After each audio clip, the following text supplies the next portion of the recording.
Masih bersama saya Syifa Aulia dalam Berita Kaltim hari ini. Kembali kami sampaikan 3 berita utama Kaltim hari ini. 4 anggota komplotan pembobol rumah warga di Samarinda diringkus polisi. 1 pelaku ditembak di bagian kaki.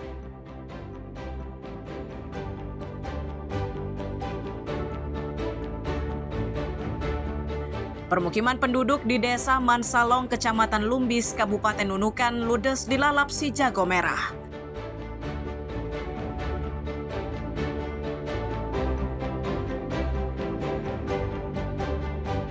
Tempat pembuangan sampah di dekat gedung DPRD Kaltim ditutup. Warga harus membuang sampah ke sejumlah TPS alternatif.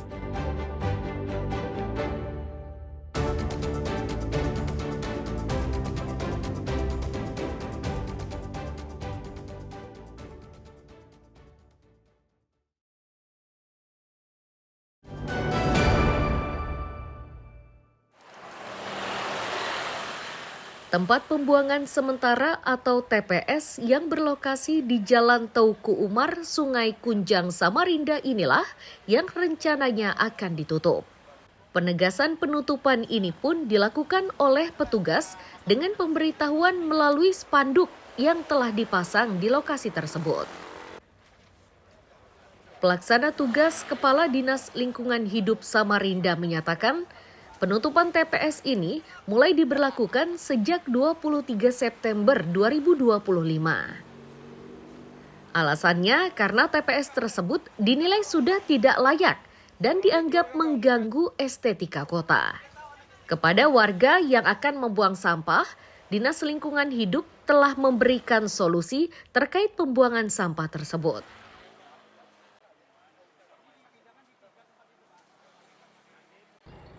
Kita beri waktu 1 minggu, ya. Dan kita sudah umumkan di spanduk tentang alternatif pembuangannya di 3 titik, yaitu di Pasar Kedondong, di Jalan Adam Malik, dan Jalan Nur Syirwan Ismail. Nanti tergantung warga tinggal memilih. Kenapa ini kita lakukan penutupan? Karena memang yang pertama secara estetika posisinya ada di jalan protokol, dekat perkantoran. Pasti banyak tamu-tamu penting, tamu-tamu besar ke sini akan melihat posisi ini kurang tepat secara estetika. Terkait rencana pemindahan ini, salah satu warga ikut mendukungnya. Menurutnya, pemindahan ini sudah tepat agar wajah kota terlihat lebih indah dan bersih. Ramania berarti di Said. Wah, rumah saya di Rapak Indah. Berarti saya harus buang ke Pasar Kedondong ya. Bisa saja Pak, saya pikir ditutup karena selain mengganggu baunya jalan raya, di 2 tempat kan selain di Pasar Kedondong dan juga di Said, tidak apa-apa sih ditutup, dan Ramania juga ada. Dan sebaiknya di Pasar Kedondong itu diusahakan di dalam Pasar Kedondongnya, bukan di pinggir jalan rayanya karena sangat mengganggu lalu lintas jalan rayanya.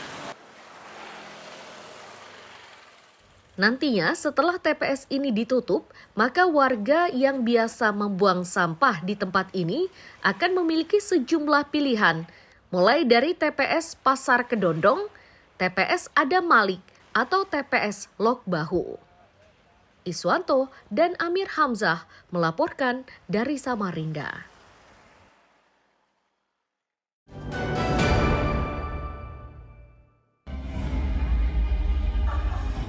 Sebanyak 2.000 tenaga pengajar di Kaltim, mulai dari jenjang PAUD hingga menengah atas dikumpulkan di gedung BSCC Dom Balikpapan Rabu siang.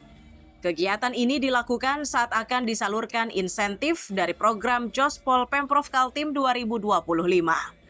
Gubernur Kaltim menyatakan insentif ini diberikan sebagai bentuk apresiasi atas dedikasi para guru. Untuk kali ini jumlah guru yang mendapatkan insentif sebanyak 2.883 orang. Sedangkan insentif yang diterima sebanyak 1,5 juta rupiah per guru negeri maupun swasta.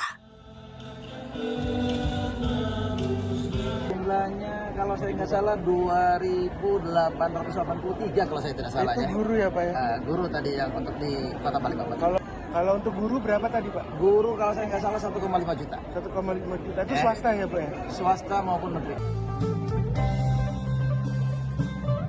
Salah satu guru PAUD penerima manfaat dari program Jospol mengaku senang. Insentif ini pun diakui pertama kali mereka rasakan. Untuk bisa mendapatkan insentif, maka guru tersebut harus terdaftar di data pokok pendidikan atau Dapodik dan minimal sudah bekerja selama 2 tahun. Ini baru pertama kali ya untuk guru-guru PAUD ya se-Kaltim bahwa ini adalah merupakan insentif pertama yang kami terima. Tanggapannya gimana nih Bu adanya insentif guru dan baru pertama kali nih di Ya, alhamdulillah sangat bermanfaat sekali bagi kita ya untuk guru-guru PAUD ya se-Kaltim khususnya ya karena dapat membantu meningkatkan kualitas juga guru PAUD.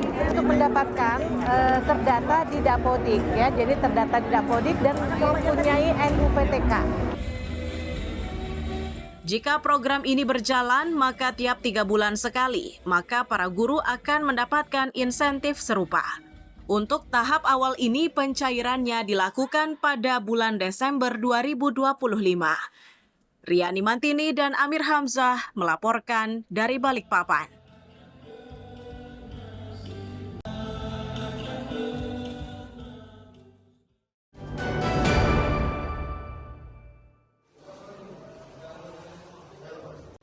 Satu demi satu tahanan Polresta Balikpapan melakukan pemeriksaan kesehatan pada Rabu siang. Untuk tes kali ini, petugas akan mengambil contoh darah dari masing-masing tahanan untuk dilakukan tes.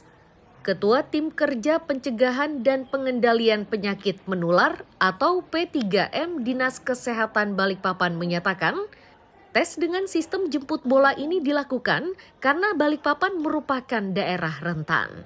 Tercatat hingga bulan September 2025, penderita HIV di Balikpapan mencapai 167 orang. Disebutkannya, tes tersebut digelar untuk memastikan kondisi fisik dari masing-masing tahanan. Kelompok ini menjadi perhatian karena memiliki risiko tinggi tertular HIV.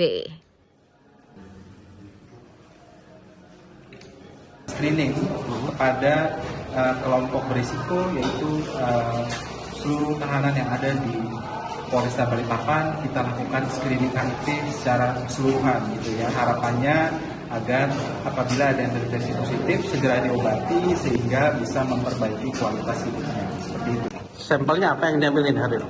Sampel hari ini yang diambil ada darah. Jadi pemeriksaannya menggunakan alat tes cepat, menggunakan 3 metode pemeriksaan sehingga nanti hasil positifnya bisa akurat. Untuk kegiatannya kali ini, sebanyak 100 tahanan yang diperiksa langsung oleh Dinas Kesehatan. Mereka juga mengajak warga untuk secepatnya melaporkan jika menemukan indikasi seseorang yang tertular HIV/AIDS.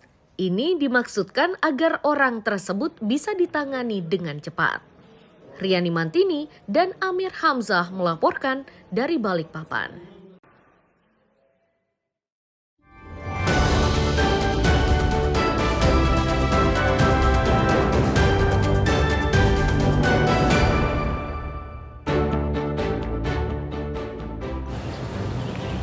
Pemirsa, berita tadi menjadi akhir perjumpaan kita hari ini.